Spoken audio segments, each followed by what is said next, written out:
Okay, everybody, so I went ahead and pulled it up on my computer because I have not yet printed this one out. My printer was being ornery. But this is the latest version of what the meal plans need to be, the workout blocks. Remember, we're doing Plan B, so you see what containers that we need to have during each of these different times, okay? So that's what you're seeing.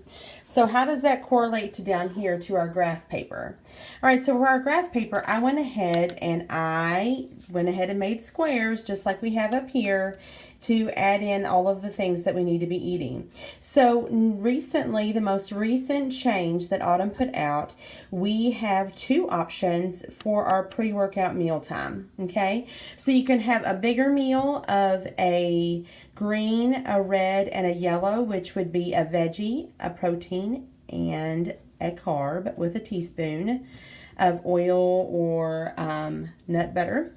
Or you can do a purple and a red, which is a fruit and a protein and a teaspoon, okay? So really the choice is really yours here, which one that you want to do. This is for ones for a lot of people who say that they can't eat a lot before they work out. Maybe for this you have a couple boiled eggs or a couple scrambled eggs and a piece of fruit. Or maybe you do Shakeology if you're a Shakeology person. So maybe you do Shakeology with some frozen berries to go with it. And then that spoon would be maybe 8 ounces of almond milk. So that would be an easy meal one. And then if you're going to do this meal, one of the meals that I've really enjoyed this week is actually a quinoa breakfast bowl that came from a Clean Week recipe where you do a cup, which is a green, of sauteed veggies with 2 scrambled eggs on top for your protein and a yellow of quinoa. And so I cooked my veggies and my eggs in a teaspoon of oil, and so that gave me that pre-workout meal. I've really enjoyed that. So that's an option, and you can also do like a Shakeology that has Shakeology, 1 scoop would be red. Shakeology is the protein superfood shake from Beachbody, if you didn't know that. So you could do a red of Shakeology with your teaspoon worth of almond milk. It's not actually a teaspoon. You actually get 8 ounces of almond milk for 1 teaspoon because of what it's worth calorie-wise.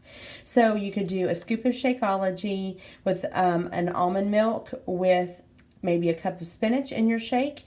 And one of the things that I really enjoy adding to my chocolate shake is I like to add uncooked oatmeal. So you can do 1/4 of a cup because you can't actually do a full yellow of oatmeal. So 1/4 of a cup of dry oatmeal into my shake. And so you could even do like, let's say that you could do, so you could do, if you wanted to do it with water, you could do a Shakeology with spinach and oatmeal and then make this teaspoon even some peanut butter, and that is going to taste like an unbaked oatmeal cookie. So there's some options there for you.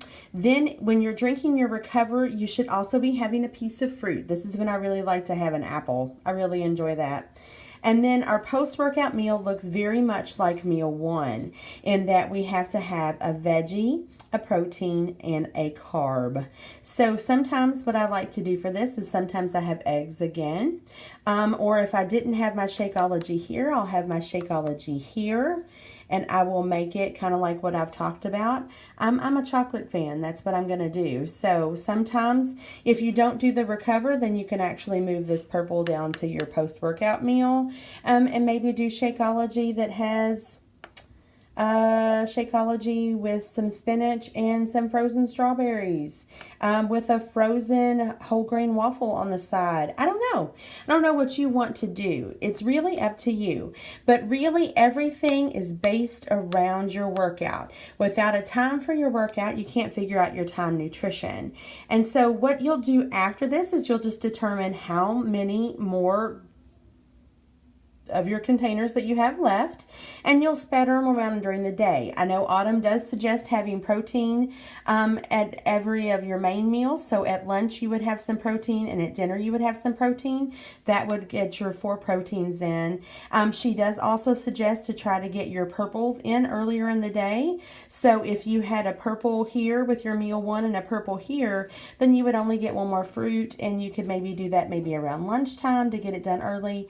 And you also want to try to get your yellows done earlier in the day. The idea behind this is that our body can better utilize them for energy and recovery when we do them earlier in the day. So if you do the regular pre-workout meal, then you're going to have 2 of those down. So you could even save 1 of them for lunch, save 1 of them. I always like to have a carb at dinner, but that's just me. It makes me feel okay. It makes me feel normal, I guess. I don't know. I love me some carbs. So this is just some ideas on how to do the meal plan. Know and understand that this is just the beginning, because when we get to 80-day obsession, we will be having a whole day planned out for us. The idea is to eat every 2 hours, 2 to 3 hours, so that we constantly keep our body fueled. So, guys, I don't know about you guys, but I am loving this. So no excuses. Do hard things, because you can do hard things. Remember, we talk about this, and you guys can make this happen. If you have questions about the meal plan, hit me up, because that is what I'm here for. But don't overcomplicate this. Y'all have a great day.